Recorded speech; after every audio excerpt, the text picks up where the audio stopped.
that what you were doing had value. It had value at least to these groups. You could do something and show it off.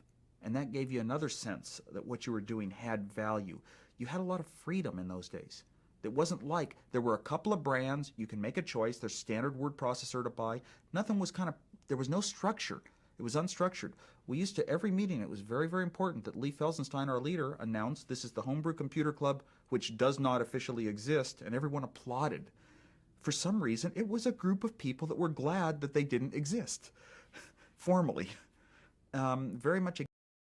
Yeah, I mean, it's just Luke Ford and the dangers of e-personality. If he's an introvert, incel or whatever, and when he comes out on the internet, he has this, like the dark side of his subconscious becomes conscious. I mean, to me, it's obvious. That's what happens. It's what's happening to you on the same way.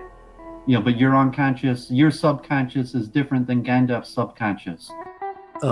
Logic and science dictate that not only consciousness doesn't exist, consciousness is in fact scientifically impossible. And yes, it is going to involve math and calculus and science and computer programming. I'm sorry. And that have different implications of the process. What's the connection between the levels of a person's soul and how it reincarnates? But I'm not going to spur on the issue because I'm not a woman. It's not my issue. About how one day you're going to fulfill the Canadian dream or the American dream. So you watch Seinfeld and say, I could do it. I'm going to go out tomorrow and go to work and have a great day, and I'm going to be successful. And one day I'm going to have my own apartment. I'm going to have my own parties with my own friends over, and I'm going to have my own possessions. I'm going to see things that I want and just buy them. Yeah, but that's just so to say, a worthless opinion of yours. Okay, and you're going to be able to play that video? Yep. Welcome back to Week in Review with the one and only Doooovid. I'm your host, George of Entropy. Very happy to be here on this Monday. I was unavailable yesterday, but we will have a great show. We have some exciting news. Looking forward to chatting about what's been going on. Over to you, Doooovid, for the introduction. Okay, yeah, Jennifer, great to be back. Hope everyone had a wonderful week. Scheduling issues, so I guess Jennifer, we're doing it tonight instead of yesterday, Sunday. But so this next week has already started, but maybe it's good for a change. So it was somewhat a more exciting week than previous week. Still COVID-19. My area, high case count, higher than ever, 10,000 cases a day in Michigan. Even just my county, it's approaching 1,000 cases a day. The deaths have still been minor. But we'll probably have to talk about COVID-19 just because that's still the main news story. In streaming, I had Henry Doktorsky on my channel. It was a great interview. The author of Killing for Krishna and 11 Naked Emperors. And now he's just finishing his 10-volume history of New Vrindavan, gold, guns, and God. And extremely interesting. Jennifer joined the conversation, and so hopefully we'll talk about that. Earlier today, we were on a call in Jerusalem, and I gave Jennifer the link.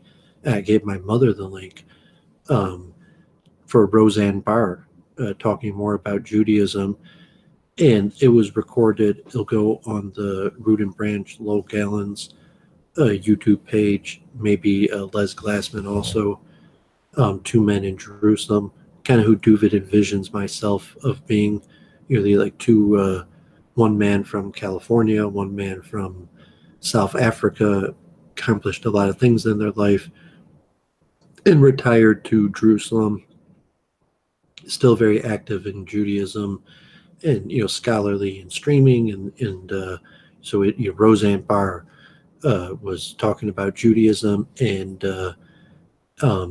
they let me invite people, so I invited Jennifer and my mother, and so Jennifer met my mother today, and Jennifer had 10 minutes of interaction with Roseanne Barr.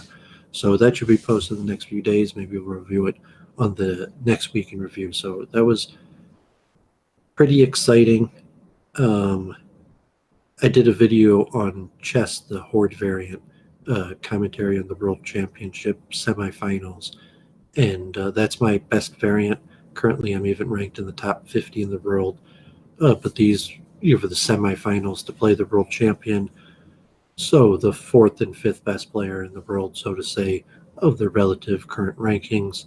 And I think this Friday will be the finals to see who plays last year's champion, and I might end up streaming commentary on that.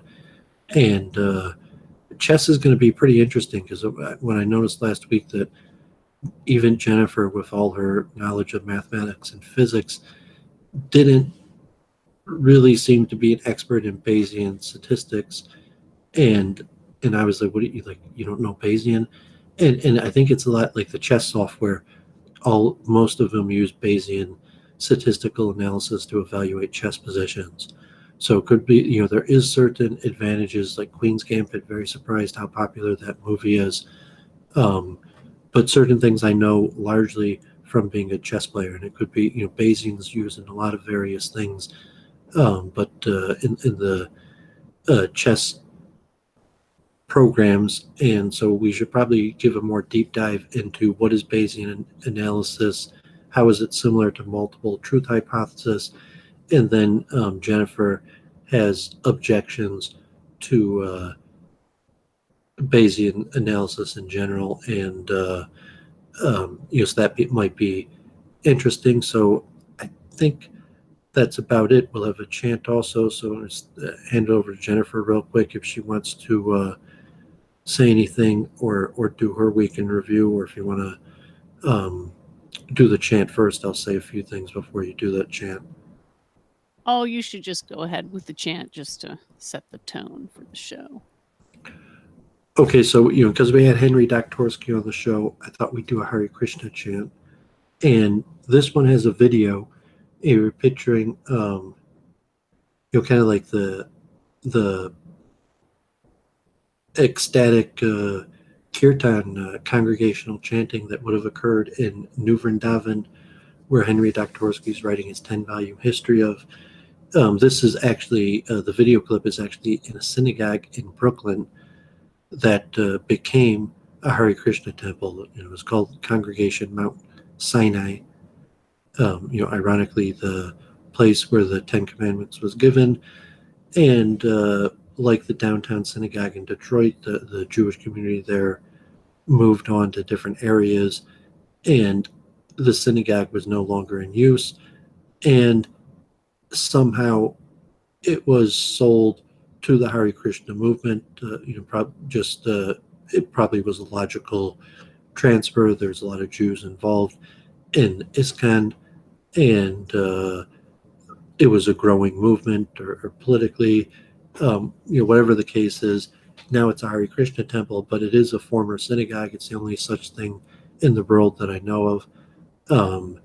And I forget exactly. B.B. Govinda is a famous kirtan leader, and I'm pretty sure he was a resident of New Vrindavan for probably a long period of time, and very musically talented, like B.B. King. He's like Bhakti. I'm not sure the second B, but he leads kirtan, and this is maybe the day after Rath Yatra festival, where there's people from all over the world, and they just probably had a big festival, and it's ecstatic kirtan. And this is one of the most famous tunes from like the years that I went to ISKCON events. This tune is probably from the top tunes that's used in the major celebrations, and when it's used and chanted, almost always it leads to ecstatic kirtan, like in this video. So maybe they'll set a good tone for the show, and a little like cult craft of what does it mean to create like cult craft, a cult of Krishna, and the power of chanting. Was there a specific time you want me to start it at? Oh, okay. This is if you start. I think it was at 8 minutes and 30 seconds, and then maybe play till like 11 minutes. Okay. And this is BB Govinda's wife from Kazakhstan playing the saxophone. And there's Radhanath Swami, who I have on my channel, Romapada, some of the major gurus from all over the world gathered together in the synagogue in Brooklyn. That's the Hare Krishna temple. Maybe it's like 9. So, I guess like 8:30. Yeah, perfect.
Okay, I think we're about at the point where you said to end off at. So is that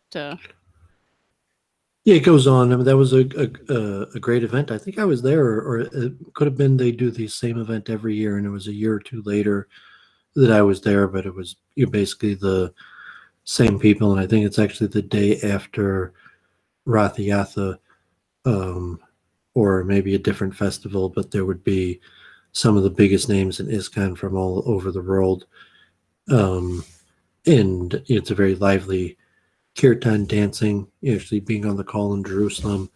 At Jerusalem, pilgrimage places could also be like that. Sometimes among Hasidim could be ecstatic like that.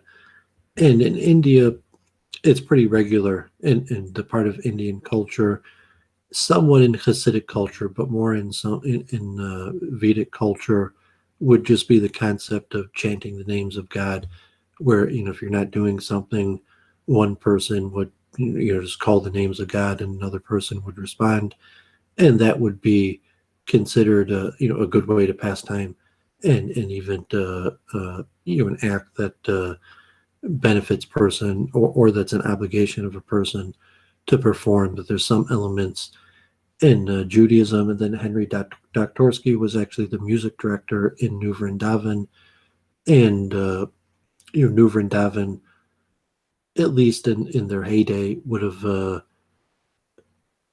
it was created as the refuge site for ISKCON and Hare Krishna devotees all across America, where they had a safe haven and could live the lifestyle that they envisioned converting America over to. At least there was a missionizing movement that in theory had the goal to win the world over to a different way of life. At least there was one small area that successfully created that. And interesting even to somewhat have successfully created a Hindu pilgrimage site that at a certain point, whatever people felt of ISKCON or the Hare Krishna movement, that they had built a respectable, beautiful temple to Krishna and kept the deities well, and the pujaris seemed respectable, good pujaris, and the service was continuous, that they served the deities every day. And ISKCON as a global movement, somehow that was able to create a North America pilgrimage site that I think he definitely, I think he said hundreds of thousands of people came every year, and was even raising millions of dollars every year, and to some extent, there's the dynamics that the sociology from what Henry mentioned of the people in the society, the people who are trying to really keep the teachings versus like the fringies who kept some of the teachings and lived on the outskirts of the community. But like if you build it, they will come. They made the deities, they served the deities properly, and people came and still come. And at this point, a lot of people have done this. Even on my YouTube channel, Jennifer updated the introduction. But one that Hindu temple near in Metro Detroit, the Parashakti temple, the Mother Earth goddess temple, is a doctor who had a vision of the Mother Goddess that in his words, like overtook him and demanded that he build a temple for her, which he did. And he put well over $1 million of his own money, and he convinced other people to donate hundreds of thousands of dollars. And decades later, which was somewhat the vision of a madman who just bought a few acres property and started erecting these deities. And now even here in Metro Detroit, there's a temple that has regular membership and a community built around it, but was somewhat the success of the vision of a madman, and even the psychology of this man who was a psychopathic murderer, or at least had psychopathic murderers working on his behalf, that even though was a religious saintly person in some way, that was a renunciate and understood spirituality, is an interesting karma of how things get structured from a greater sociological perspective, and the greater karma of just crime, and how do you structure a society, who joins organizations. You're comparing it to just recruiting the wealthy, powerful people that might be able to accomplish much for a mission. versus accepting anybody who wants to join, and the nature of when you accept everybody, you're more likely to attract more people of lower birth, or towards the larger masses of people. So it was a very interesting conversation, and so I guess Jennifer, you might as well give your week in review, and I'll let you ramble whatever you want to ramble on too. Oh gosh, there's just been so much going on this week, Had not one but two birds fly into my chimney. So life is hard. I have been really focusing on writing, and it's really hard. So I'm trying to peer pressure Doovid into writing with me, which hasn't gone very well yet. I'll see how that goes. But I was thinking, he would pass me something and I would proofread it, and then he'd proofread my thing. But he says he already has his mom to proofread his stuff. So I was like, crap. I mean, I just want someone who's actually going to get something out of it to proofread it, but I don't want to burden someone with it, I basically need an editor. So I'll just put that out there just in case anyone wants to reach out. We went on Roseanne today, which was pretty epic. And I was kind of messaging Doovid the whole time. I was like, whoa, I can't believe she said this. And unfortunately, I don't know what happened, if there was static on the mic or what, but I missed the gist of what that whole rock thing was about. So I didn't understand why, but she pulled up this rock and she was holding it in front of the camera for a while, and then started giving this dissertation about smoke. And it reminded me of, okay, what's the play where the person's holding a skull in their hand? Do you remember the one I'm talking about?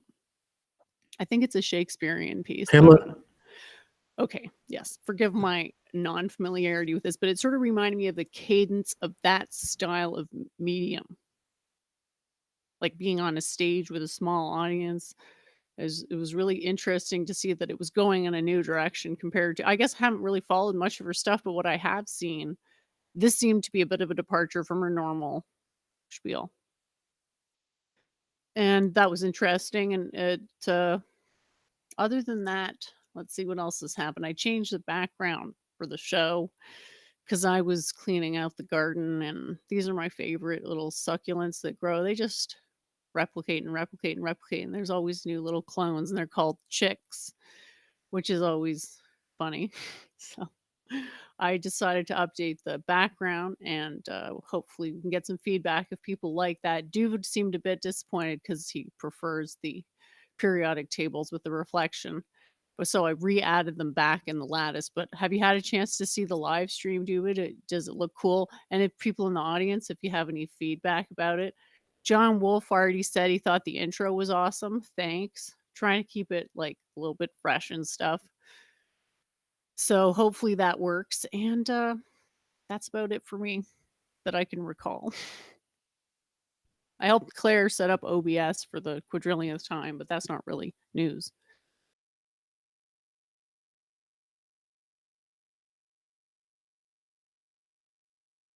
Doovid, sorry, but you're still muted. Okay, yeah, thanks for noticing that quickly. I put in the chat, I did the most dangerous activity I do all year because I'm cheap. And I got on the roof, second story, and cleaned the gutters, because if you don't, the ice builds up and it takes damage years of life off to your roof, and costs thousands and thousands of dollars. So it's got to be done. Plus, it just looks ugly to have everybody could see. So it's a little bit dangerous. My father, we've had a ladder for 30 years, and it's not that complicated, but it's a little bit dangerous. Climbing over onto the roof, and it's pitched at a little bit of a degrees, and in a fall that definitely, God forbid, likely to result in injury. And so it always gets possibly the biggest moment of fear in my whole life, those few seconds getting off the ladder onto the roof, and then especially getting from the roof onto the ladder. So that's probably usually, even, with all the moments on the intellectual battlefields and dispute and reality and everything happening, probably the biggest moments of fear of my whole year. But it went, fine. It was, felt good to do, and I felt good about that. Yeah, I like the background, Jennifer. But yeah, I'm glad you included the quantum periodic table. I think it's probably only good for like a few weeks, like flowers or something. Like, it's nice. It's, your own garden. It's meaningful. But like, no, the quantum periodic table is something you could think about for lifetimes. Like, like your garden, you have to change that up. You can't really use that more. You might be even use it a few months sometimes, but yeah, nice change up. Maybe a garden change up, is good in the melting, dripping. But yeah, definitely the quantum periodic table also kind of looks Kabbalistic in nature, and increases the IQ. Just like, I think an automatic IQ increaser to have that quantum periodic table there. It's a yantra. Thank you for noticing. I think it can really help build up your visualization capacity. Because if you can visualize all 7 rows at the same time, you're probably better than me, because I don't even think I can do that. I can get around the shape quickly, but simultaneous visualization is a bit like the 360 vision in a lucid dream. It's a bit of a, what do they call it? I forget the metaphor for the thing people are always looking for but never get it. Dang it all. Holy Grail. Yeah, chess. Ahead, I'm going to cover more in my chess studies, but because chess involves intellectual tasks like that, you could somewhat measure people's thinking capacity in terms, like, say, like 7, can you see multiple moves deep, or choose a certain selection of moves out of a large option, a large amount of options. And it's a visualization skill, most likely, and it's related to some of the research of why multiple truth hypothesis is important. And it's because of pattern recognition and thought formation. That thought formation has to be built on patterns, and whatever creates the original patterns, call it like a chunker, those patterns are what the larger patterns are built off of. And once meta patterns are built off of a first layer of patterns, it becomes difficult to go back and change the original patterns. But factually, the original patterns are wrong all the time. So the system is built in a way that's difficult for people to advance in thinking, because it takes a considerable exertion of energy to go back to the axioms, correct the axioms, and then rework through all the thinking with the corrected axioms.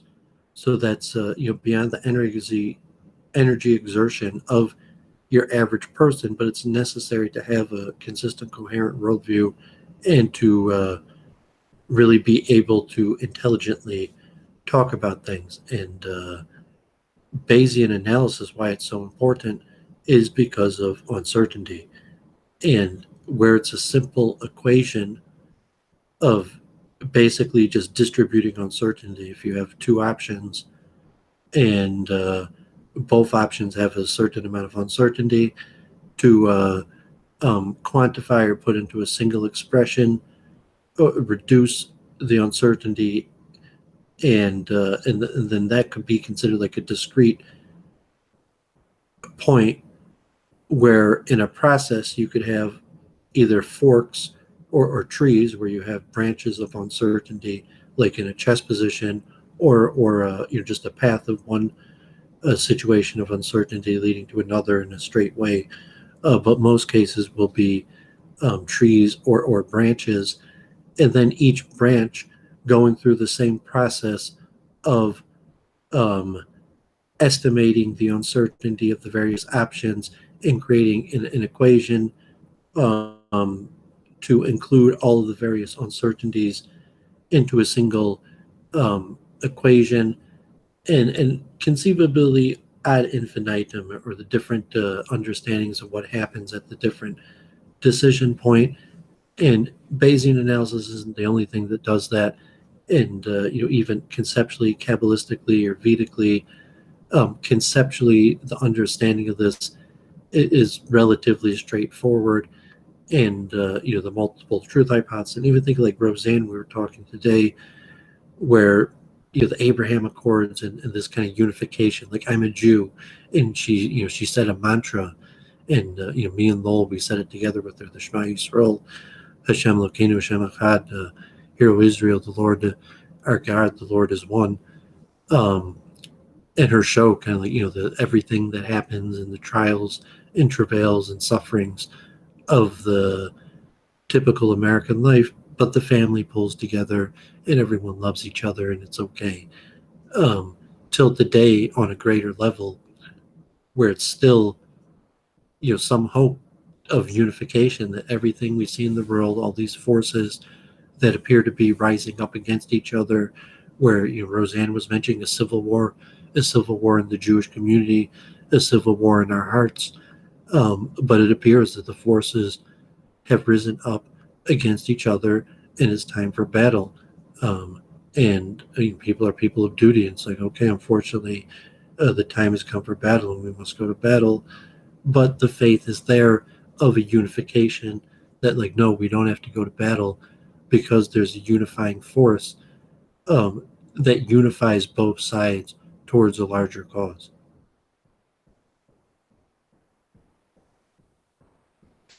Oh, nice. I'm really glad we can make that connection, because we've got John Wolf in the chat. I don't know if you can see his avatar, but you can. I can kind of make it out. It's is the correct term tree of life? Because don't really know. But then I just used a geometric description. He said I was right. Yeah, the tree of life. I mean, we've discussed this multiple times, but I mean, the tree of life is the Eitz Chaim. It's in the Bible. That's what Adam and Eve are allowed to eat from. There's the tree of life, and then there's the tree of knowledge between good and evil, and they're not supposed to eat from the tree of knowledge between good and evil, but they are supposed to eat from the tree of life. So the tree of life becomes a symbol for the Torah or wisdom in general, or the correct path of Judaism. And the expression that's sang when the Torah is put away, I think I even did it on Week in Review once, the Eitz Chaim, the Mazikim, but it's a tree of life, and for those who grasp onto it are happy. But Kabbalistically, the spiritual structure of the 10 spheros, the 10 emanations of God's energy, broken down into triads of the 3 triads and an extra unit, forms a tree of life structure. And so like Kabbalistic art, and even like Jennifer's quantum periodic table is geometric and based on science and quantum physics. However, it looks similar to like Kabbalistic templates of the various triads that make up what will largely be put together, the tree of life. And from a biblical perspective, things mirror each other, or from like a quantum physics level, collapse upon each other. So the tree of life is the template that God created the world from, and it corresponds to the tree of life in the Garden of Eden, and the Torah, the human body, in various things within Jewish theology, and it's probably the most common Jewish symbol, and it's generally like just a simple positive thing. You're like, yeah, the tree of life. Okay, because I really want to be technically correct. So you said it had 10 dots or circles in it. Is that correct? I mean, if you want to do a Wikipedia, just do a Wikipedia screen share Okay. of Tree of Life, and you'll see the Kabbalistic implications. I say the Kabbalists.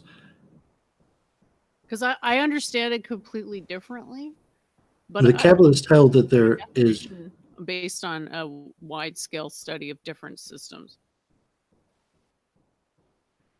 I could create a structure to why this quantum periodic table is Kabbalistic within Kabbalistic elements, but it's in the main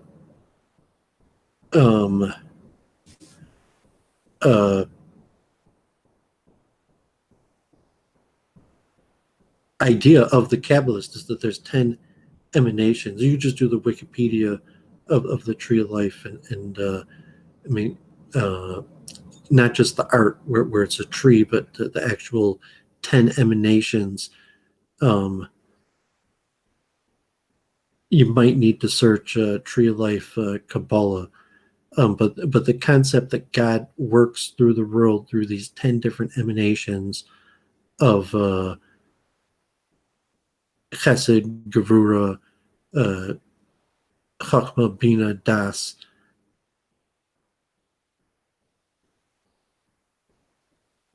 And these 10 emanations could be broken down into structures of 3.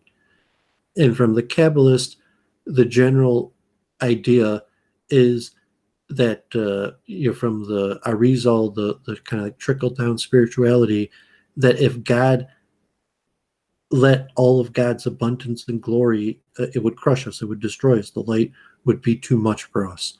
And it trickles down through contractions that God conceals God's own energy in order that we could have our, so to say, free will or not be instantly crushed by the pure weight of God's greatness. And that is done through a series of 4 worlds and 10 emanations. And, some of these little 10 emanations are usually broken down into 3 triads and the 1 extra unit. And there's 2 understandings. The real proper understanding is more physical, and it's usually the Kabbalists compare to layers of an onion, which is 1 layer circumscribing the next layer with kind of like the planets, where God's energy is on the outside, and each layer of the onion is a protective layer for us at the center, where God is mostly concealed in order that we could have our pathetic tiny little lives. If the picture Jennifer's showing now, if you draw lines between all the various lines connecting all the various 10 different emanations, or at least a certain amount of one, I think it adds to 32. I mean, there's the 36 hidden righteous people that watch over the Messiah of the generation, but this is, I think, is the Lamed base, and it's even the 32 lines. I have to check it out, but it's all in the Wikipedia. This is the well-known template of Kabbalah. So if you're talking like Vedic, the gunas, and the 3 modes of goodness, ignorance, and passion, that's the template that the Hindu Vedic system uses to describe the interplay between God, the spiritual, and the material realms, like Maya and the various things. So anybody who knows anything about Kabbalah knows that this is the template that the Kabbalists use to explain the interplay between the spiritual and the material realms, the 10 emanations and the 4 worlds. The Kabbalistic chunker. Yeah, and it's related to chunking, because like patterns. That's how you can relate stuff like Platonism and Vedicism and Kabbalism is by the chunking, because they each have their own chunking, or chunker rather, and then you can compare across chunkers. Because I think with this one, like, is it meant to demonstrate that one is beneath the other, because you can see like the lines are sort of, one is Can you put higher up than the your other. quantum periodic table next to that? It might take me a minute, but I should be able to. Yeah, because I think that, I mean, like Jennifer's quantum periodic table was not designed to be a Kabbalistic tree of life. It's designed to represent the structure of the quantum world in the periodic table and the structure of the whole material realm. But because of the geometric patterns, and there's simple geometric patterns, you know, like the 7s, 4, 3s, that you could probably superimpose a structure of a Kabbalistic interpretation of the Church of Entropy's quantum periodic table. And the way you could do that is because the Kabbalists say, like, emanations, it doesn't just occur in one. There's usually percentages. So say there's energy coming from God, and you have 10 different emanations. The energy from God and 4 different worlds. The energy from God could come through infinite permutations of the various paths, like a ray of light that takes a certain path, and they're all unique paths. So Kabbalah, in that sense, is very friendly to mathematics and physics and even Big Bang cosmology, and a lot of people, even skeptics like Jennifer, who's a skeptic of the Big Bang, saying that it in fact was Kabbalists that created the Big Bang, and certainly it's an interesting theory, and I could see someone looking at the quantum periodic table and just any pattern of 4 or 3 or number, you could just superimpose that to a various combination of the 10 emanations, and maybe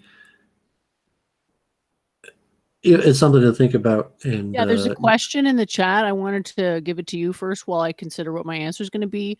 And he wants to know if they're meant to be understood in an abstract way or more practically, like the chakra system. I always see the two conflated in New Age thought. In theory, it is the true science of how God runs the world. And it's like calculus. It's a pure mathematical truth technique. It might also be like the chakra. Like that, in the same way. It's saying, like, you have a soul, and there is energy, and it's factual, and there's an interplay with the material realm and the spiritual realm, and it works through these recognizable patterns, and the origins of how these recognizable patterns are true or not. You look into, but yes, in that sense, the Kabbalists are basically saying that like there is a science of spirituality, and it's been handed down from the sages, and this is it.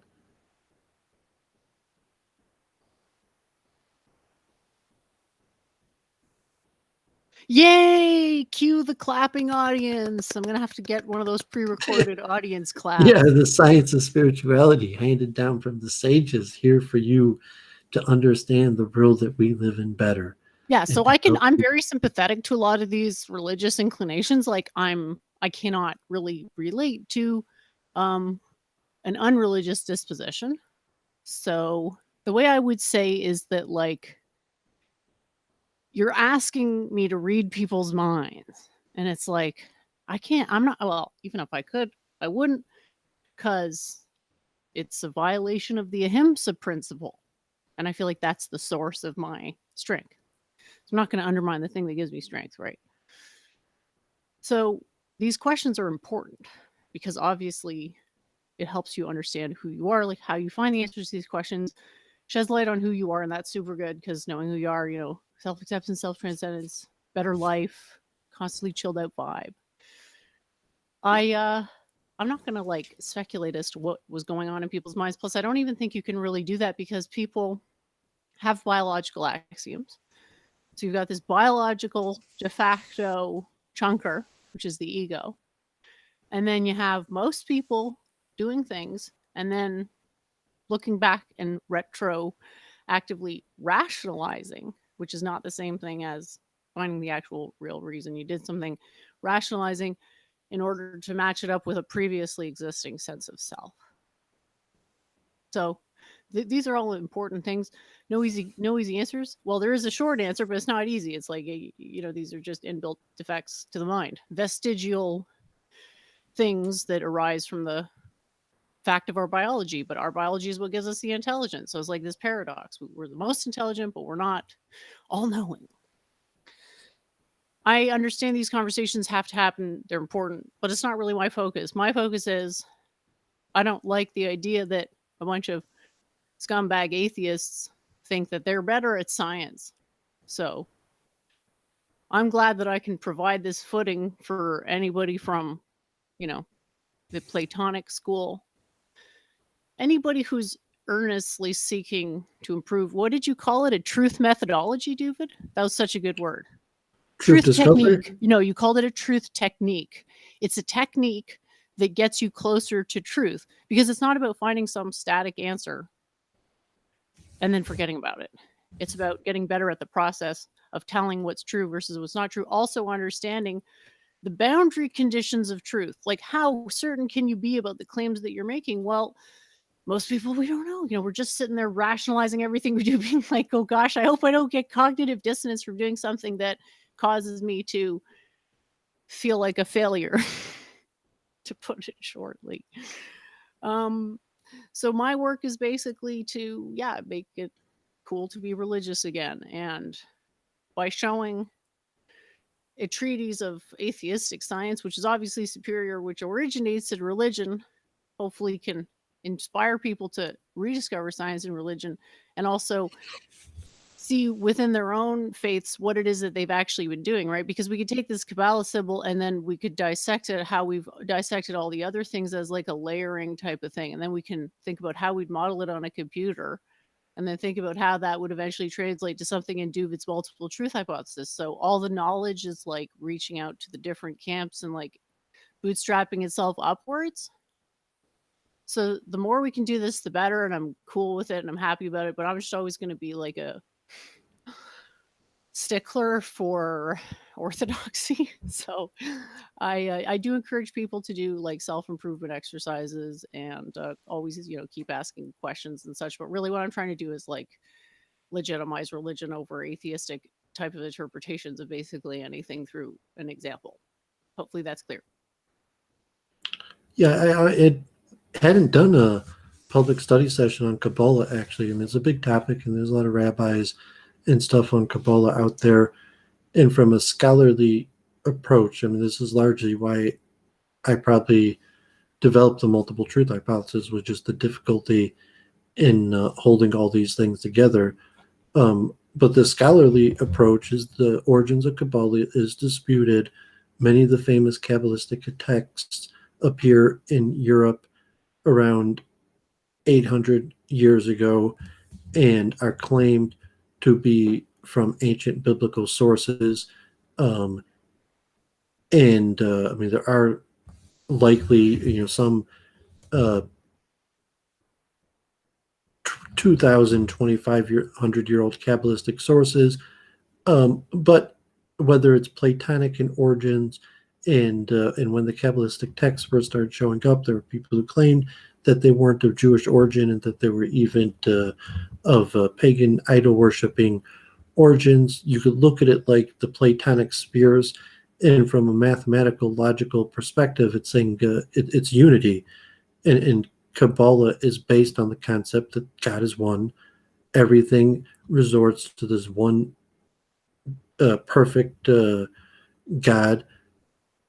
And then how do you have these separate units, us, that have our own... Did the Kabbalists have the unified opinion on Spinoza's God? Well, I said the Kabbalist is a system. So you have a method saying that God created the world and runs the world through this method. And Spinoza is kind of like philosophical. Kabbalah is more scientific in a sense. He's saying that there's 10 emanations and 4 worlds, and there's processes that correlate karma in spiritual and material processes. So, I mean, Spinoza, yeah, I mean, he's basically drawing from mainstream Kabbalism. Okay. But from a Because mathematical, when you said God is one, that reminded me of Spinoza's God. well, I mean, you don't. I mean, Spinoza, God is one, like the Islamic God, the Jewish God. I mean, that's the source of Abraham, the Abrahamic gods of the essential concept of monotheism. So, if you want to look at the quantum periodic table, Kabbalism is saying that there's a template, there's unity, but this unity gets divided, so to say, into 10 separate emanations and 4 worlds, but it's all one unity. And the purpose of the division is so that you could have the appearance of the separate entities on the other end, which is us, and that we could have free will. But this template of just having one, and that one, being divided into 10 and 4, and triads of 3, and everything else being more complicated permutations of the same original pattern, is the concept of Kabbalah and the mathematical representation of Kabbalah and the tree of life. And so if you look at Jennifer's quantum periodic table, you have like the central large yellow ball. And so Kabbalistically, you say like that represents the one true God, that's the unified God of all energies, all sources. And then that energy goes through contraction processes. Anyone who knows the Hebrew Kabbalistic terminology, but like Tzimtzum, which literally means contractions. So the energy was contracted by God's own will to limit the amount of light in order that it wouldn't be blinding. So if you're looking at, the balls get smaller and change color, that through the contraction process, the ball got smaller, and now you have 4 of them and others. So in that simple understanding, you could look at Jennifer's quantum periodic table as a representation of the 4 worlds and the Tzimtzum process, because Kabbalah is based on 4 worlds. So you have the central one, and then 3 permutations. So, looking like the 4 worlds that's separated into 16, which Kabbalistically makes sense, because Kabbalistically there's always an element of other things within each other. So separation is exponential. So I think you could give a clear Kabbalistic interpretation to Jennifer's quantum periodic table, and it may be intentional or unintentional, or if you take from general science perspective, it's because it's a true permutation. I mean, it's a true template of a greater truth, and because it's a scientific theory of a greater truth, other things that we know could be broken down and verified through these equations, through these discoveries. So if the quantum periodic table is true, then obviously it should have direct parallels to a Kabbalistic model, and Well, vice just to versa. go into this a little bit deeper, like you have your basic parse canon, which is your chunker, and I'm using space temporal parse canonization. So you're not going to get hyperfine precision better than space temporal canonization, or are you? Parsing, excuse me. Space-time parsing is the most fundamental. So I'm going to get under whatever is already partially right, because I'm going to use our techniques to do the same thing that the Western scientists have already done. So it's basically there to say, no, I'm not trying to give this to replace your existing theology. I'm giving this to say that the person who ridicules religion for being without science is a fool, because the origin of science is religion. And a religious take on science will always be way better when done by the right person. This is trivially easy compared to other things I've accomplished. There's some funny comments in the chat. I don't know much about this stuff, but it is easy to get sort of pulled into this whole vibe of maybe what could be described as feminine type interests. But yeah, there was a question that I wanted to answer. Maybe if you want to hop in after Doovid, you can, and I might have to just scroll back so that I can actually find what it was. I only ask because it seems an underlying school of thought is raising the feminine aspect in mysticism. Yeah, I guess you could make that argument, but then I think like this parsing stuff is what's used in Ayurveda, and Ayurvedic doctors are mostly males, so I suppose it just depends what you're using it for, really. There's like a vibe to the feminine side of things and a vibe to the masculine side of things, but the female vibe is really in tune with cycles, right? So a lot of this stuff will be like self-evident in a way that it isn't for some guys, because they'll sort of struggle with, whatever. Whereas women are just sort of in sync with it. So yeah, I guess it's sort of I don't know, there's not a fine barrier between the masculine and the feminine. It's sort of a continuum from one extreme to the other.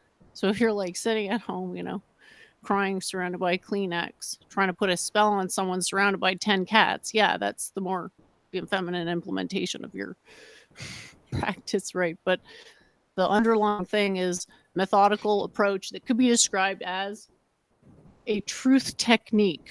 So a process that's an algorithm, something that's repeated over and over to eventually sort of trickle down to a better understanding of both answers and what the answers mean, because they're always going to be contextual. I mean, I could give a hours long lecture about feminine versus masculine. Like, it's not something you can just summarize quickly. And there's different systems that bring out different sides of it. Like if you look at the pure yin yang symbol versus the Dash avatar of Hinduism, where you have like the 10 female versus the 10 male incarnations of God, it would take a very long time to actually go through and tease out what it means to be male versus female. Plus you have gods that change gender and two genders at once. It's very much testament to the human creativity, like all these systems sort of are in their own way. And that's what's interesting about them, is that you can approach them scientifically, because you can ask yourself, now that we have the power of science, we choose to use it, what were they thinking when they wrote this? Why did it stick? And not as opposed to something else, right? Like it can actually tell you a lot about who you are, because religions are products of people. Yeah, sorry about the ramble there. No, very good. If you have a spiritual template, like I say, Freemasonry, it's like a sociological law of karma, action, reaction, that it's just saying action, reaction works according to predictive patterns, and these patterns are known. And they're known through the sages, that if you're an academic, you could look at the academic historical origins of the ideas using the methods that academics and scholars use, like archaeology, anthropology, historical methods. But if you're from the spiritual schools, you have sages and a tradition of sages, and it's largely received wisdom, that this is the way God created and runs the world, and it's a received wisdom that's basically universally accepted among the accepted sages. So Kabbalah, even though it has a disputed origin, is generally an accepted wisdom of Judaism. So that's really why you need the multiple truth hypothesis even to have a reasonable discussion and not get lost in the axioms. Because if you're looking at the multiple possibilities of what Kabbalah even means, what its origins are, and all these various things that will have different implications, to on like a theoretical level, is saying, uh, let's say it's a true science. So is it a true science that has origins from um, We can't call it that because that would make modern science not a true science. well, it's really the same question of what is modern science, because the same thing with equations of math and science um, is the exact same question of what does it mean. So if you What say about E proto-Platonism? squared, We if could you call it proto-Platonism, right? So it's like, no, I'm saying from a Kabbalistic perspective, it's really the same thing. So when you say F equals ma, from a true theological perspective, um, you're saying that the laws of Kabbalah are basically the same thing. For whatever reason, when God created the world, God created the world that works with these terminations in four worlds and certain karmatic principles, and we have the equations, and everything should fit and work according to these equations. And the same way with physics.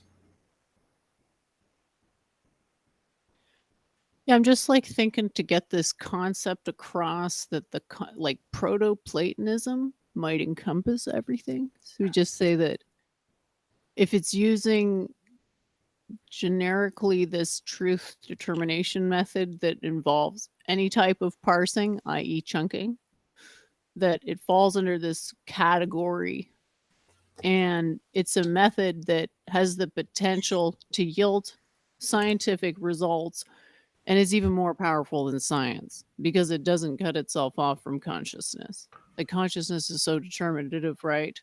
Like the esoteric interpretations of basically saying everything is quote conscious, right?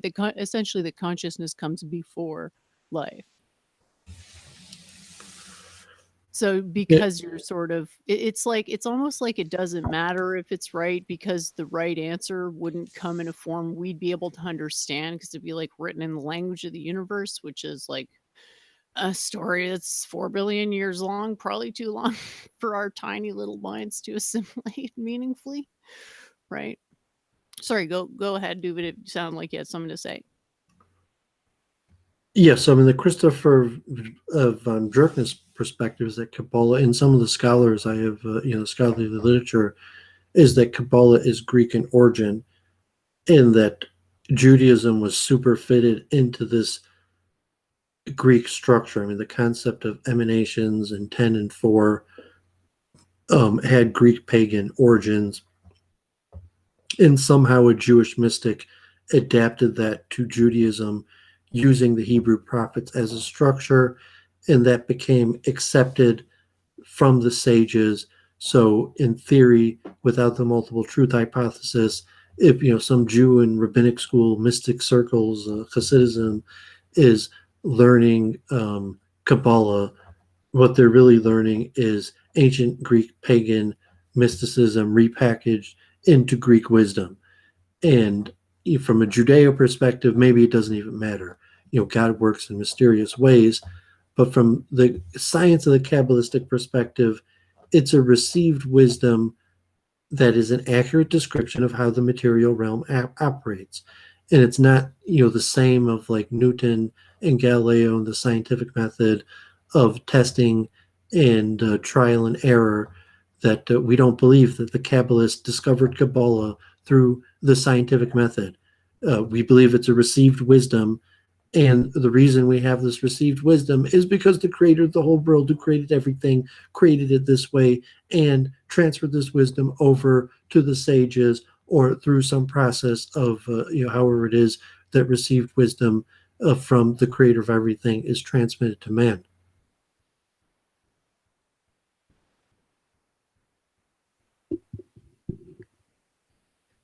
And yeah, that's another comment. Others would argue it was Jewish mystics that flourished under Greek rule and expanded the teachings.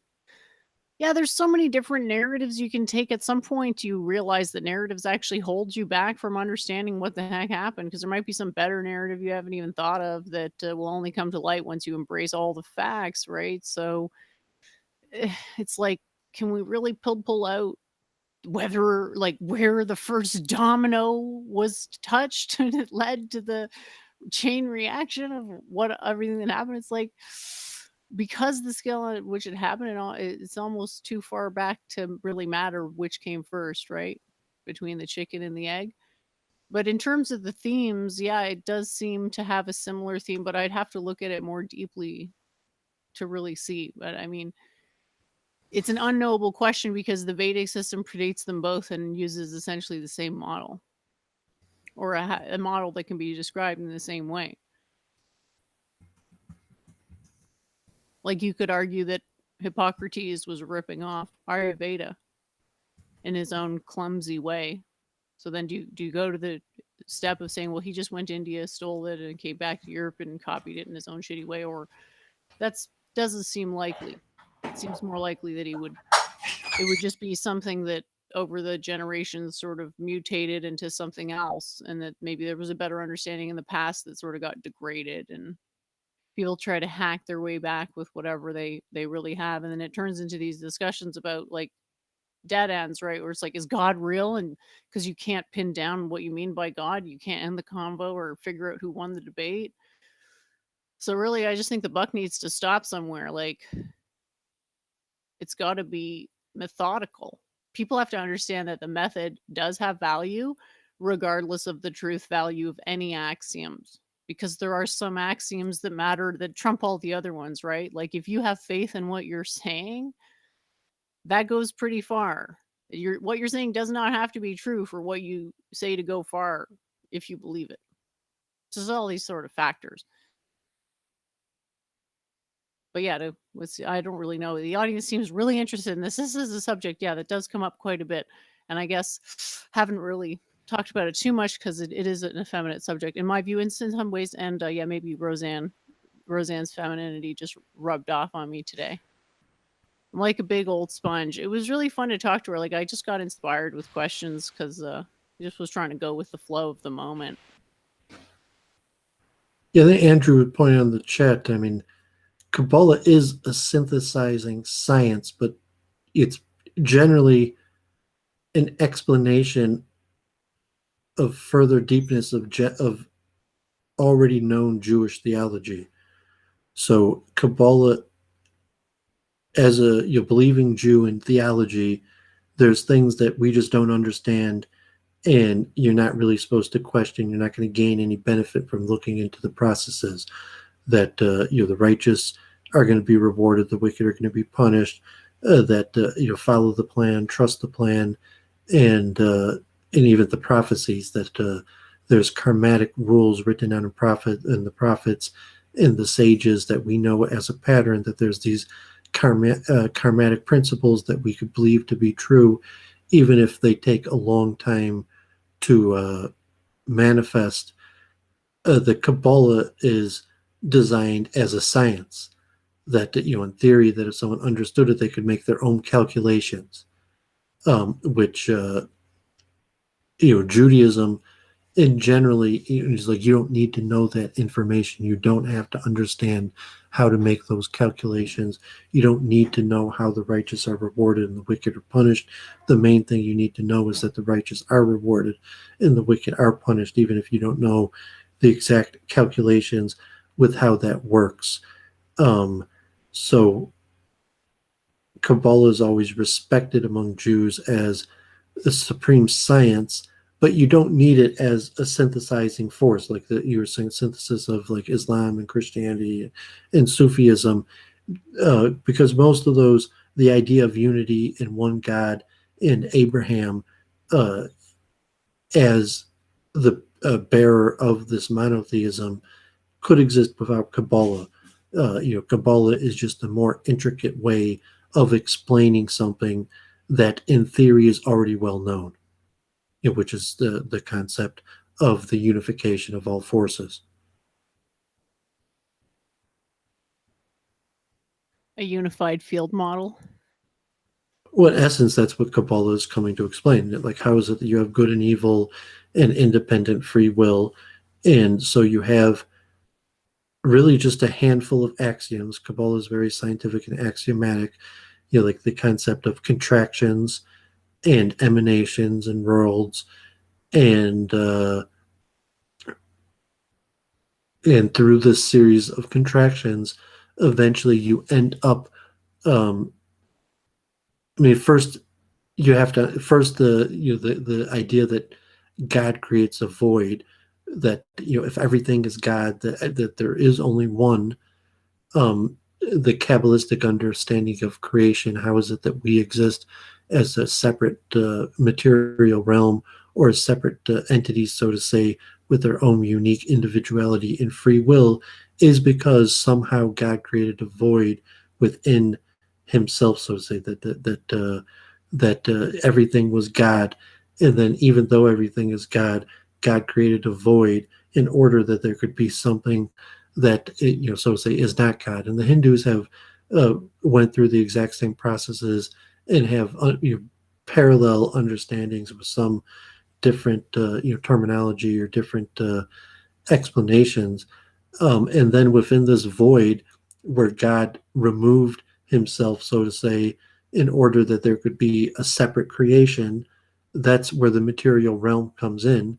Although, Kabbalistically, that's still all one, and even the sustenance in the material realm, or a unique individuality, isn't really separate or unique. It's sustained, and it's sustained through this period of contractions, and the contractions occur in a scientific process of these emanations and worlds, or quasi, obviously it's mysticism, so it's a quasi scientific process, and it's these principles of love and fear, and kindness and strictness, that is considered like these divine paradoxes or energy. Like, God's going to send like a 73-27 shot of kindness and severity in order to that's how karma is directed. Yeah. I haven't really developed the language of this thing to that same extent, but I guess it's immanent and transcendent. And I guess void would be the thing between quantum states, because everything's a quantum state transition or quantum state transitions, and between those transitions is void. So I think the language might even translate, which is very enjoyable for me because, hey, what's up, Nicholas Petrus? Nice to see you, bud. If this is what people want to do, I'm interested. I always wish people would be interested to learn the physics aspect of it, but it just seems like people latch on to, like someone earlier mentioned, chakras, and it's like everybody, when they find out I'm interested in yoga, they're like, chakras. And I'm like, what Well, am narratives help. about them? Narratives assist in understanding. So if you look at the quantum periodic table, and say it's basically mechanical and mathematical, but then you could give a narrative, or even a cosmological narrative, that say, look at the yellow ball in the center and imagine that to be the one unified God, and then imagine a process of 4 emanations in 2 different directions. That's like a first process of some sort of contraction, where what you had from the center point is now lesser, but it's separated. And then that process continues here from 4 to 9. So it doesn't go from 4 to 16, it goes from 4 to 9 to 16. And from there, to create a narrative, you could even have a creation story develop from that. And from, like, Joseph Campbell, hero's journey, to a greater Freemasonry, to even an adaptation multiple truth hypothesis, Kabbalistic synthesis fusion, that this template in theory could describe all narratives. So the set of all narratives, which would be infinite, could be reduced to this template. And so it's the template that's true and important, Yeah, and narrative infinite are with a just, finite basis. That's how I describe it. Infinite with a finite basis. a narrative is just like a unique pathway. So it's like, like the Schrodinger wave equation reduction, a collapse, that a narrative is a unique pathway. And the unique pathway is interesting because at the end of the day, consciousness or our lived experience feels like a unique pathway. But the multiple truth hypothesis thing, that's not reality.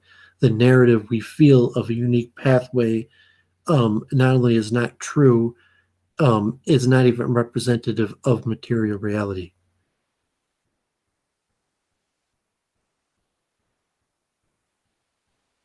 Sorry, my computer was a little slow there. Well, it's not about it not being true or not true, right? It's about on what level it's true on. Why does it precipitate the effects that it does? Is knowing the level that it's true on, which is like the mapping function. If you can sort of calibrate everything to this objective point, and once you know you can make it into a vector because you're just in it. But then once you can calibrate it to the center, you're a vector. And yeah, like it's imminent, right? So it's not just the middle ball and then the expanding balls afterwards. Like it's a cookie cutter that happens simultaneously. It's just that the higher energy states, i.e., the ones that are on the peripherals, have low energy because the entropy predicts which of these states are filled, and they're only going to be filled to however much matter is actually present in the quantum mechanical exclusion that precipitates the star, that precipitates the planet, that precipitates a distribution of matter at any given point. But once you understand that, you can trace out and see the very obvious pattern in the measured distributions of the elements. It's like, oh, okay, well, this state here is a little more high energy than the one adjacent to it because of this quantum spin principle. So that's why you have this additional oscillation in your bounded monotone down function.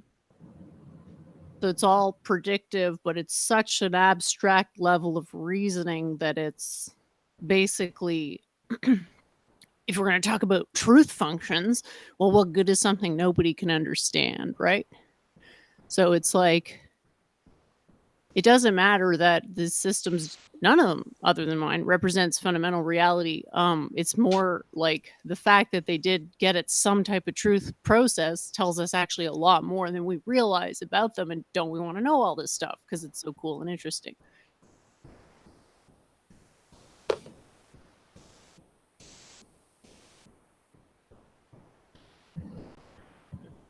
Yeah. Then go back to where you're saying the encouraging of writing to you really get somewhere saying, okay, I've thought through my ideas well enough that I'm going to express them in a written form in a way that are an attempt to be clear enough that someone in possession of what I've given them in written form could make do on their own with that information. And it's really probably the pinnacle of scholarship, and we should try to move in that direction. The task is large, but the ability to produce a useful product, even saying like you don't have to wait to solve all of the world's problems to publish your first paper. Like you just like Jennifer's blog. Just any interesting idea you could blog about. But then the larger organized, even like that guy Robert that was on was it just last week or something, like you got to be able to organize your thoughts and put it together in a greater pattern. Like, what are you talking about and why is it useful? The good old value proposition. And that with also just the joy of figuring things out, and the joy of figuring things out is included in the value proposition. They think, well, obviously, like, yeah, do you want to understand how some process works? Like, yeah, sure, of course. I'm always game to listen to understand how some process works. He was like, oh, really? Like any process on any given subject? And from some level, yeah, because Kabbalistically, there's like a template, and all processes parallel all processes, and learning is useful from all sense. Even if you learn about something, it's probably going to be useful in your lived experience, even if what you're learning about um, directly wasn't useful in your lived experience. And believing that there's a template pattern, why that makes sense, and it's true. So from like a cognitive dissonance perspective, he's saying like, yeah, you have no choice but to put together patterns and create templates in order to understand the world, and per force those templates are going to be incorrect, and the process is constantly going to be having our worldview shattered because we formed patterns incorrectly in order to understand a very complicated world.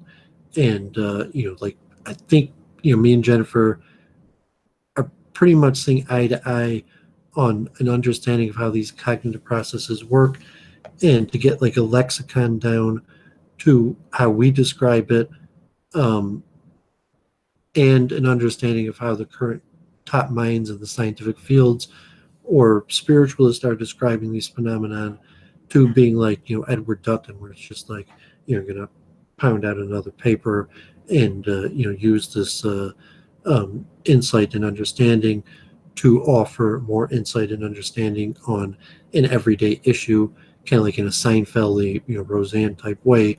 But it's saying like, no, it's not going to like make it like a sitcom and teach a lesson.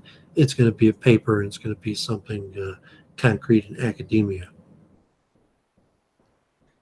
Well, what I end up doing is writing when I have an idea. I try to describe the idea, and then I run into this problem that my definitions are not defined, and so a reader can't just pick up at this point and follow. So I'm sort of torn between, do I go with an incredibly long, what's it called, a glossary, which I've got this piece that I tried to make it beginner friendly, and maybe that could be argued to be a mistake, but physics doesn't really understand these concepts very well, I am using the conventional methods where possible, but they're not always possible. So yeah, different ideas have to be introduced. So I just have this definition, but just for one article, look how many definitions there are. Does anybody want to read a book that has this times the number of chapters of definitions possibly in it? I'm thinking no, so I'm thinking like, no, I got to just start somewhere and build on it, but leave out the concepts that are going to require those words that I don't want to put in a big like just sort of define it organically. And then it just ends up being this big ramble, and it's terrible. And then I'm like, okay, I have to come up with a theme, but it's really hard to come up with a grand unifying theme because the universe doesn't really have a narrative, right? Like literally any story in the world would be easier to tell than this one, because it's like any, harmonic I strike with any transcendent theocratic story is going to be showing preference in a way that I don't want to show preference. The point isn't preference for one interpretation versus another. It's validating the method on the terms of science. There's no great story there. I think it's just like the universe is what it is. And yeah, there's parts of it that are cool, but to understand the cool parts, you got to understand these parts that are counterintuitive. Like, I don't know how much you've looked at my video of quantum state exclusion, cosmological quantum state exclusion, excuse me. It's the one where I can play it right now. It's basically me drawing the states being excluded, because this model is like, it's a bigger leap in understanding than, that feeling when you learn calculus, like it sort of changed your thought process a little bit.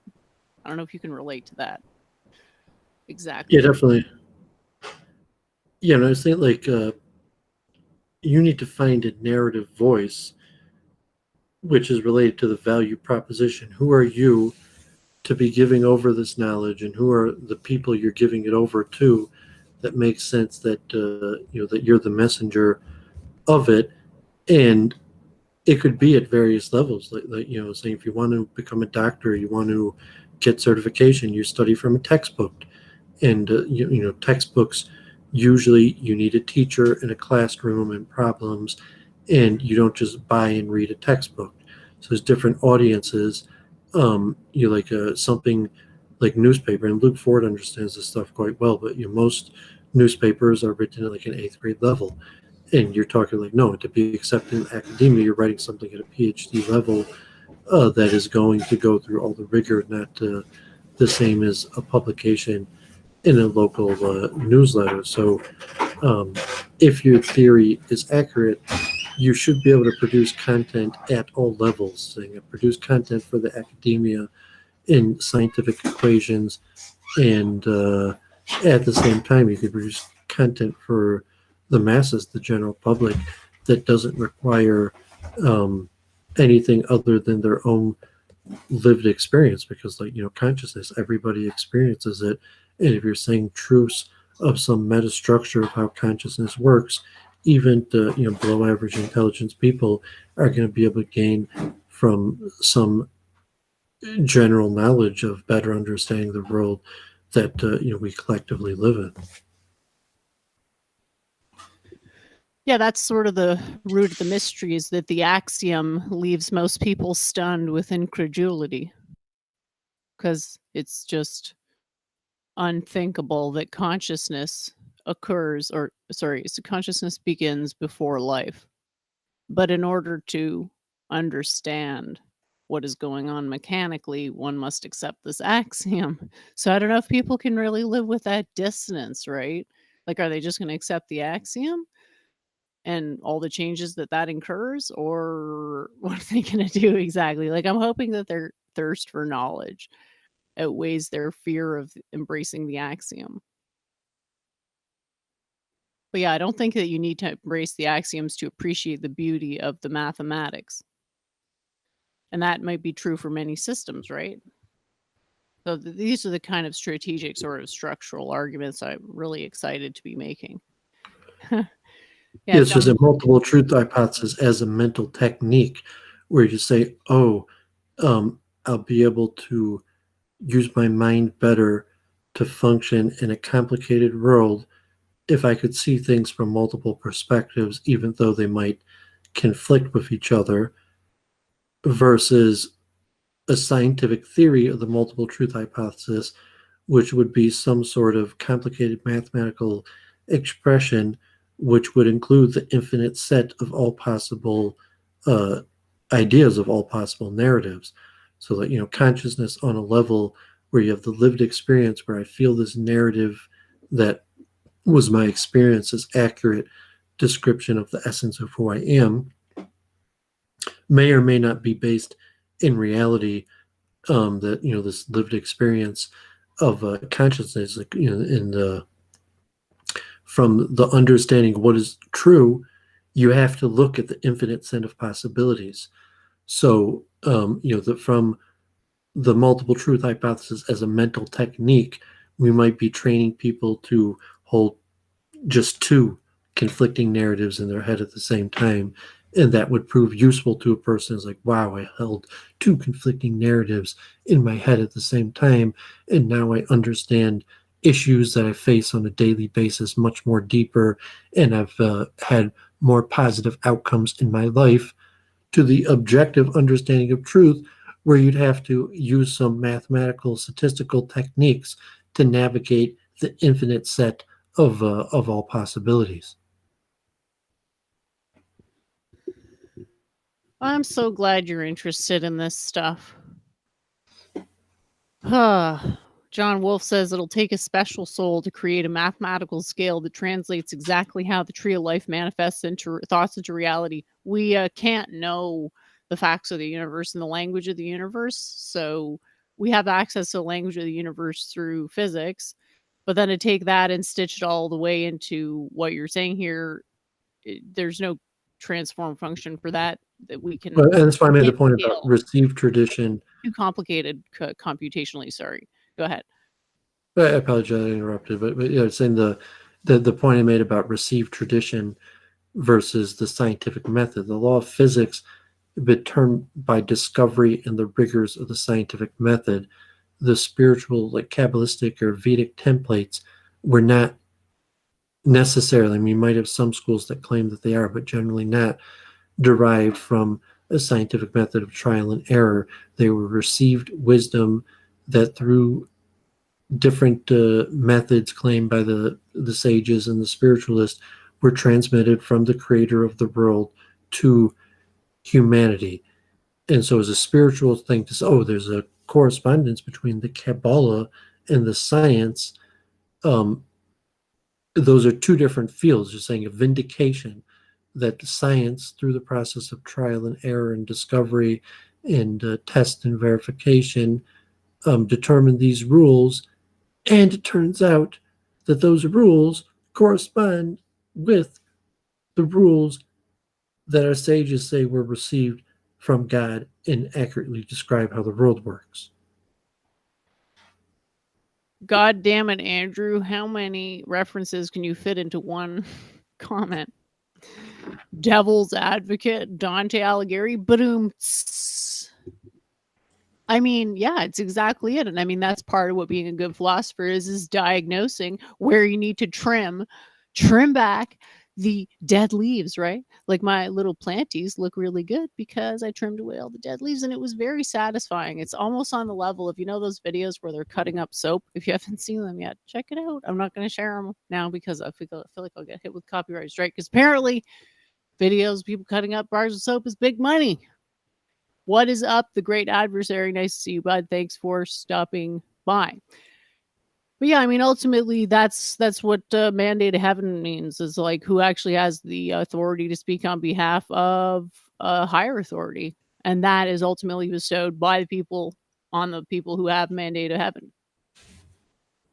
Right? So there's a way to do things right, and there's a way to do things not right. And if you have all this dead rot and not much new growth, yeah, you need to do some trimming because it's the tree of life, right? It needs to be updated. It needs that solid basis because if you can't, this is where I really like Schmachtenberger's metaphors, okay? Because he's always saying, he's saying it in terms of like a civilizational algorithm. It's like a template is the right word. It's like template. Once there's something broken in the template, you can't recover civilization intact. Something in the machine will be broken. So yeah, I acknowledge this point. And the way I see it is some of us are meant to bear the burden of knowledge. And part of the burden is sharing it with other people. And other people who don't have it in them to bear the burden of knowledge need to use their discernment to say who's actually telling me it like it is, who has the right intentions towards me.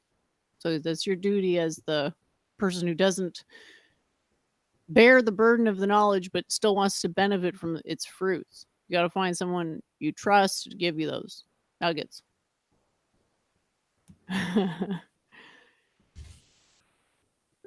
Well, yeah, I mean, you could argue with that. Like, no, I mean, you could, I mean, like King Solomon, wise man learns more from the fool than the fool from the wise man, or like Roseanne or Spinoza, where eventually you see God everywhere, where everything is God's way of talking to us, everything that's manifested in the material realm that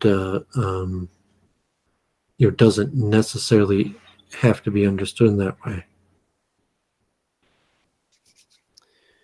Yeah, I'm not really sure where people are coming from. I'm just thinking like we seem to have pretty much zeroed in on the fact that the reason people shy away from this is panpsychism.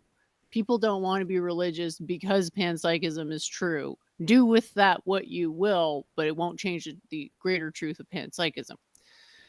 Correctly interpreted, mind you, just because someone slaps, panpsychism on something or quantum on something doesn't make it true. It just means that they realize that there's some energy in the null state of this particular word, which is a language eigenstate. And then they're like, oh, well, that'll generate more clicks. Because it's all about weaving together stories, right? This is the this is the lesson I can't seem to learn, is how to write a compelling story. So I basically decided to break it down into two segments. One is going to be the subject-oriented axioms. So that's going to take all the physics for granted and not going to have any math. It is going to have logic in it because there's conservation of energy in the mind. So you need to know the transform functions for when the energy is going from one place to another in the mind. That's simple, like 1+1 type stuff, plus some simple geometry. Not worthy of a treatise on physics, but that'll have this, it'll be like in 2 sections. So you can start either at the beginning and do all the like esoteric math and physics, or you can start in the middle and just do the stuff that's going to be challenging, but not to the same extent of actually having to accept the panpsychic axioms. Awesome. So what about you? How's your, like, are you trying to think in terms of themes or structures for your book, or like thought of a name for it or anything? No, I really have so much more research to do, and I'm still trying to finish up. But no, I think it's going to be multiple truth hypothesis. But the machine learning is very complicated. I could probably skip some of that and start producing, because like the just philosophical analysis, historical analysis, I could probably already do. Like, I don't write by nature, so it's not something like it's easy to schedule, because I have to break into just writing, because I don't usually just write. So I can't just sit down and produce something. Maybe at some point I will, and so I guess I appreciate your encouragement. And I have probably more public study sessions. I'm reviewing my other public study sessions, and I've got down to like, I finished 2/3 of it. So the task is enormous, and when you're certainly being able to produce articles or writings or blog will be good. But I probably have at least another 6 months of research on the multiple truth hypothesis, even just to get it clear in my own mind. And as in order to do that, I need to finish a survey of the current literature, the current understanding, and even just these chess studies, let alone like the machine learning or cognitive dissonance and all these various models, and then trying to use the multiple truth hypothesis to unify them into a point where I could just pump out articles, multiple truth hypothesis, and I've just unified 2 fields to a better level. And anybody who read the article, was like, wow, that's great.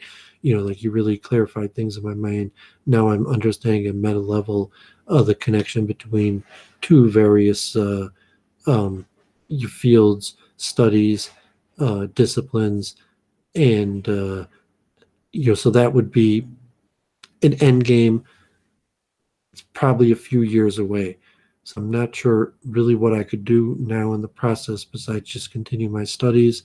I appreciate Jennifer having this week in review, and we talk about things, and I think it's being more productive in my activities, that as I formulate my multiple truth hypothesis ideas, that it will cause improvements in my day-to-day life. That that I'll be. It's a mental technique, and I'll be like my chess playing. My rating will increase. My ability to perform intellectual activities will be demonstratable to people I know in real life and that I meet,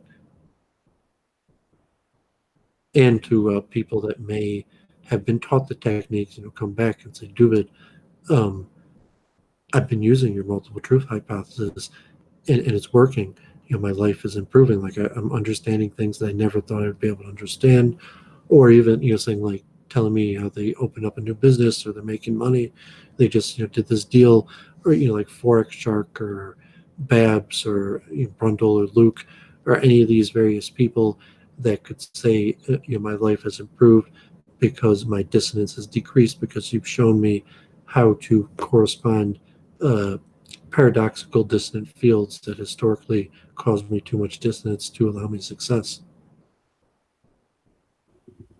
Well, it's always good to put your intention out there. I guess I could say something along the same lines. I had one article that I thought might be interesting. and it was talking about morphogenic fields, and I thought it was interesting that, hang on, I'm just gonna take that off. They're trying to say like, oh yeah, there's actually just like some hidden, basically the argument is that there's some hidden underlying universal geometry that is manifesting these symmetrical events, I guess. So they're saying systems are made of innumerable subunits, water molecules or stars or planets, which should behave completely oblivious to the overall configuration of the conglomerate. That is to say, behavior of these systems at the scales that matter.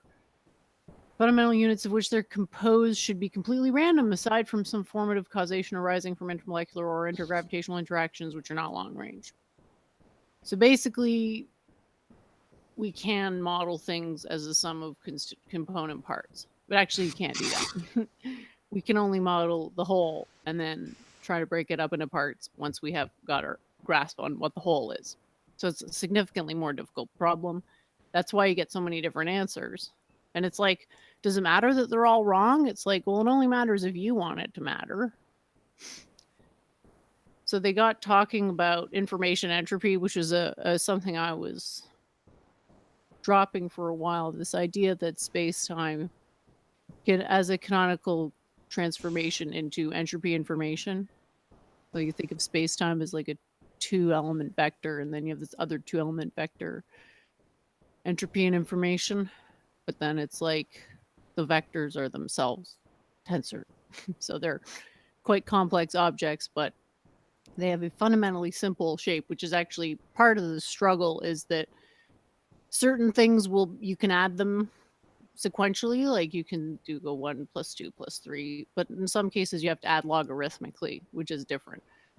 So accessing the system really goes, you have to sort of understand what matter is actually doing on the fundamental level, i.e. vibrating. And yeah, this is sort of a cool interpretation, but it's incorrect. They're saying there's a morphogenic field that precipitates these things. No, the only morphogenic field is the periodic table. Everything else is a derivative field of that. So we can start with the periodic table and do field vibrations over and over and over on itself and eventually generate humans.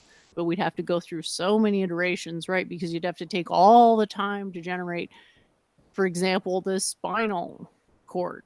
And what it's doing is withstanding the force of your consciousness. So you have this like impact point where the consciousness is mostly landing, i.e. the energy's landing in your brain or in your body from the mind. And it eventually builds up over time to withstand more and more of it because we're selected for intelligence. And so we have this underlying field that's ultimately generated by the photons animating the body. And we're so complex that the only real symmetries left in us are only approximate symmetries. Like we have facial symmetry, near symmetry, and then torso's not really symmetrical.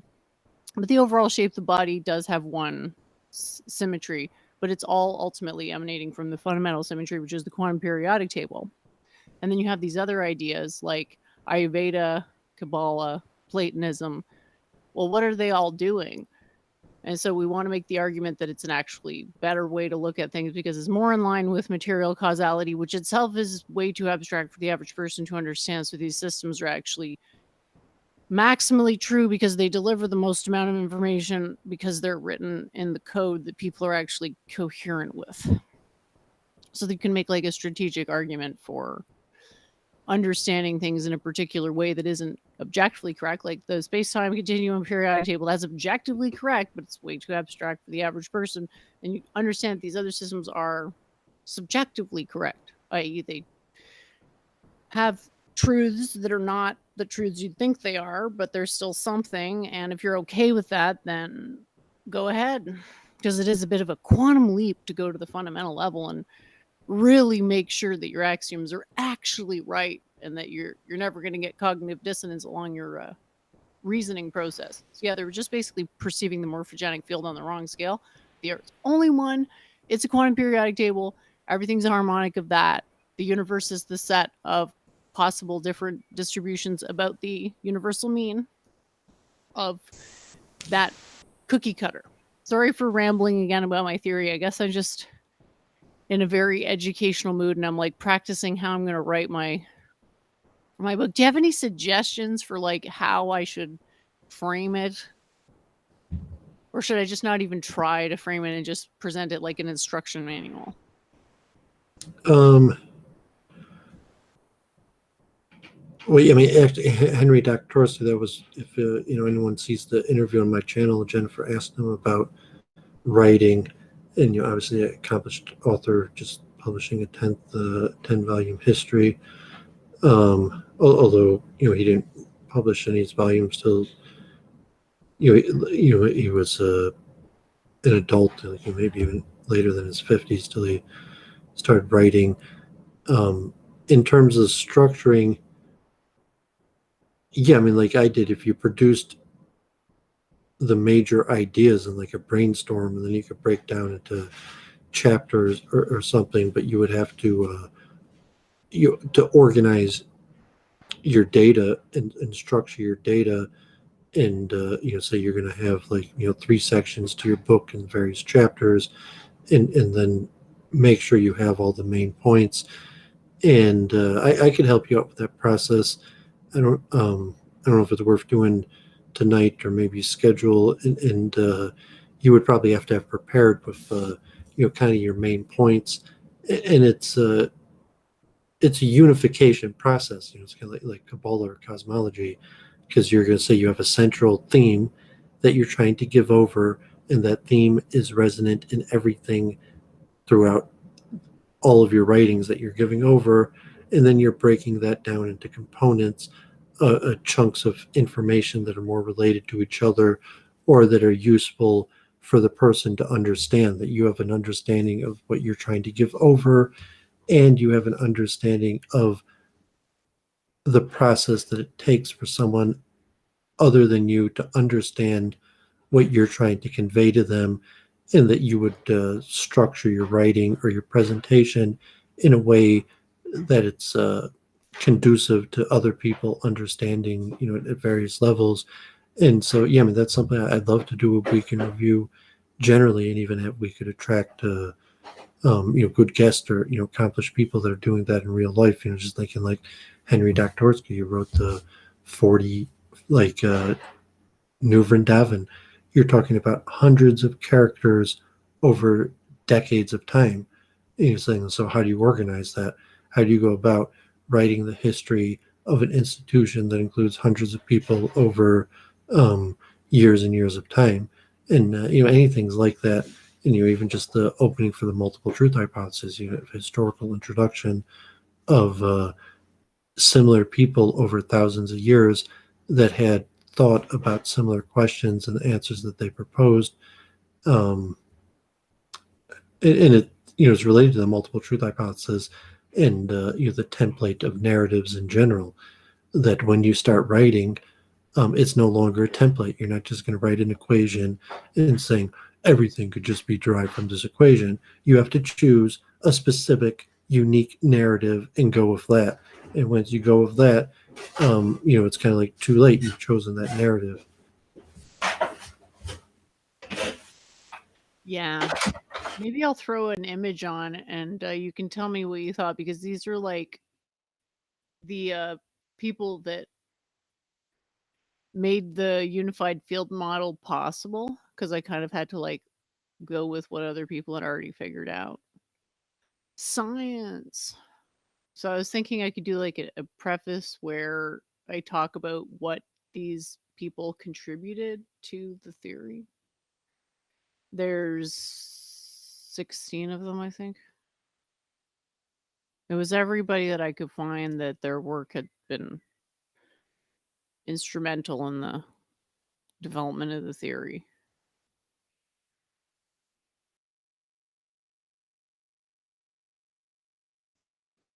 So I don't know if that would be interesting though, because it's like, oh yay, this person came up with analytic functions.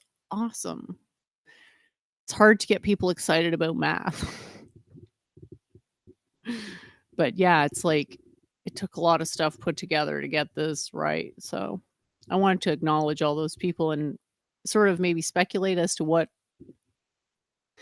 it was like for them to discover that stuff. I don't know. It was just an idea. as a possible narrative, like something people can relate to. What do you think?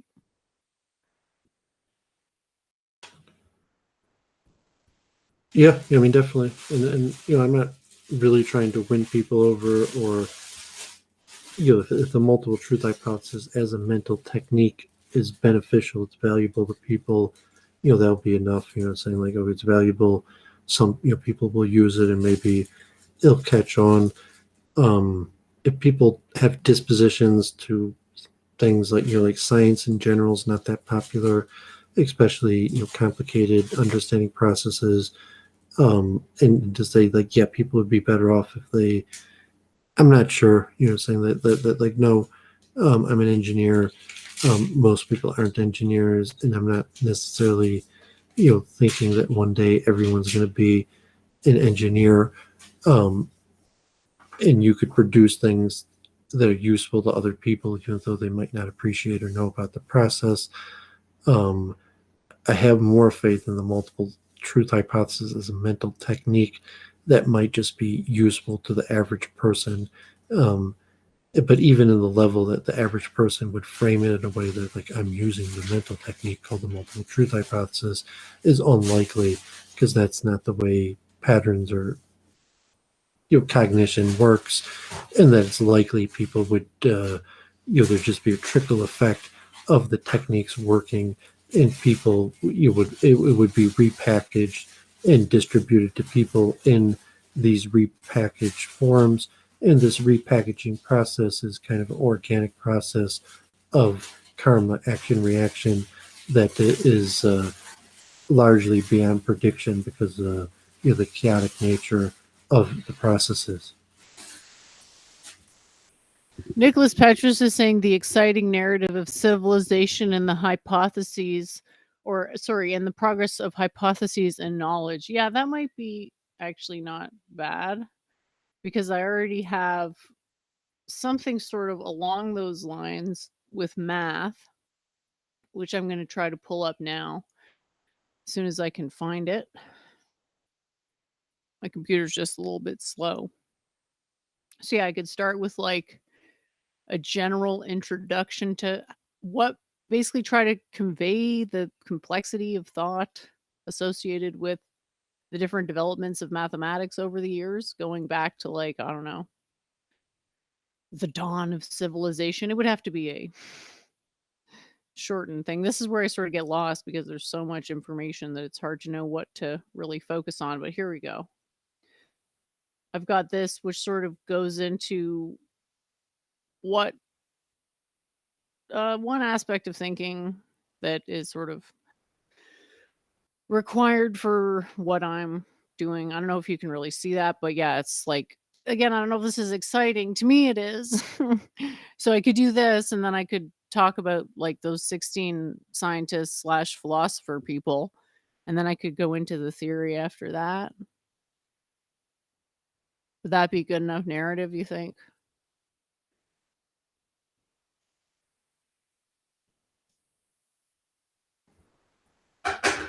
Well, I mean, you're not writing a textbook, like I mean, or you have different audiences. I almost feel like it should be a textbook. I almost feel like I want to write a textbook. It should be looked at as a textbook. It's like, it's not meant to be read as like a pleasure reading. It's meant to be like a reference book for understanding things in general. So, but it should be a fun textbook, a very fun textbook, an engaging and fun textbook. Well, I mean, so you contradict you. I mean, so you say, no, it has a necessity, energy, exertion level that most people will not exhibit, and therefore won't benefit from. And so you have a high barrier to entry, and that is the case. That's the case. And therefore you say, like, no, it will only be interest to a certain expertise level of people and nobody else. And that will always be the case. And it's like, no, you're not going to get, anybody other than anybody who has interest and expertise in this subject to ever have interest in it. And there's never going to be a case where the masses of humanity are all of a sudden going to have interest in the subject, because it's a nature that it's a subject matter of a small minority of experts. Yeah. Well, these teachings have only ever been understood by a minority, so I'm not like so delusional as to think that I can change that tendency. But my goal was to write it in 2 parts so that one part you wouldn't have to learn the full quantum spectrum to actually use the technology, the subjective oriented axioms one. And that would just be like your basic 3 imperatives of consciousness and no methods, no analytical methods. It wouldn't require the citation of any of those people on that meme, aka diagram. Yeah, the applications are going to be demonstrated, but like if I go to demonstrate every application, it's going to get really long. Like even iterating all the microstates of the periodic table is going to be very long because you can use the system to predict the reactivity of elements. So it's like, how many elements reactivity do I need to predict before I've predicted enough, right? Do I really want to make all those tables, or, is it, you know what I mean? So it's like, I want it to be something that makes other people write books. I don't want it to be a book per se, multiple books hypothesis. I want people to realize what it is, realize why it's useful, and then write books about it. That's what I hope will happen. So yeah, half of it will be in a formalism that people can understand if they can accept the axiom that their consciousness is a projection that has imperatives, that seeks to minimize cognitive dissonance. If they can get their head around that, then they can use that system. If they can't even get their head around that, yeah, it's not going to be accessible to them, but I can't change that. Like I cannot make things more simple than this. Maybe somebody else can though, and I'm hoping that happens, but I can't. There's a fundamental complexity that can't be surmounted.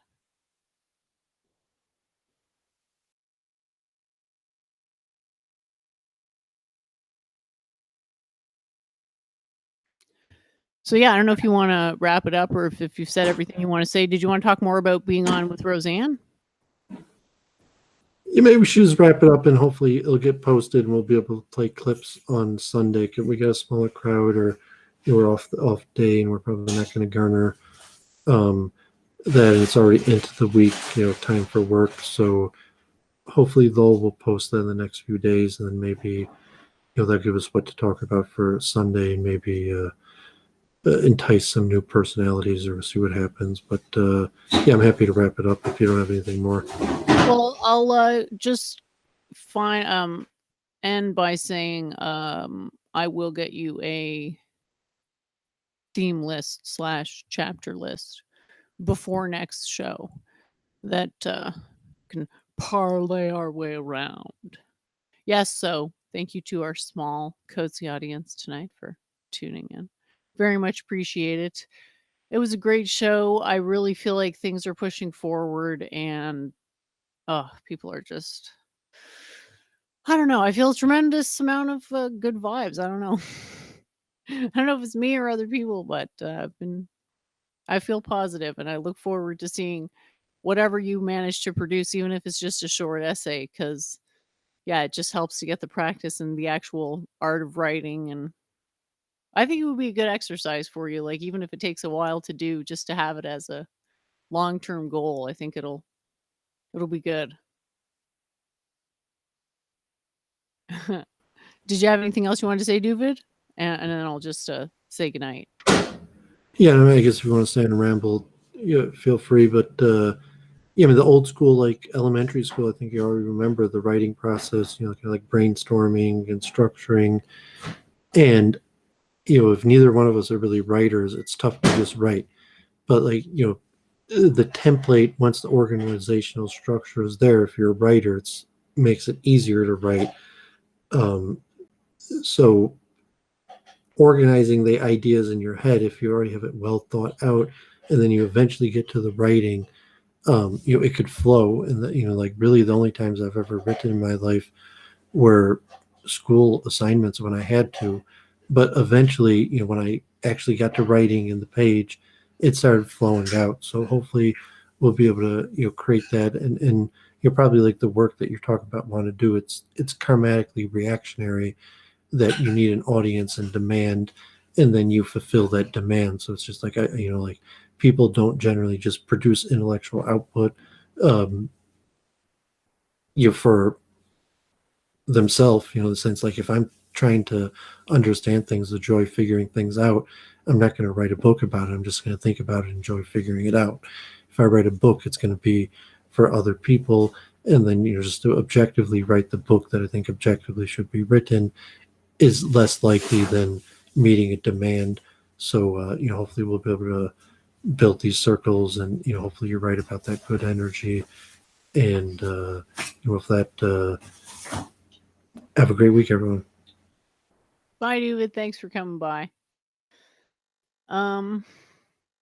Nicholas Petrus is asking about power line adapters. Never heard of it. Technology yesterday morning, like extending an Ethernet connection using power outlets connected on the same circuit, apparently. Never heard of it. We'll look into it, see what it is. Thanks for everyone who showed up, and we'll talk to you again Sunday, if not sooner. Yeah, that's just so to say, a worthless opinion of. It's so important that she can't be told, she won't be told that it's wrong. And bringing it back to Church of Entropy and her attack dog Gandalf the White. Why don't you learn to shut up and fuck goddamn logic? They control the media, and the media is capable of making the sheeple believe in anything. Yeah, I don't mind. I mean, we've had these streams, and I've been doing with Church of Entropy, and she's been bringing on new people, and like we did those streams on like stream etiquette. We walk through like the technology. I have like very strongly negative opinions of the kind of Brundle clique. Is she trying to garner herself cult prestige by associating herself with the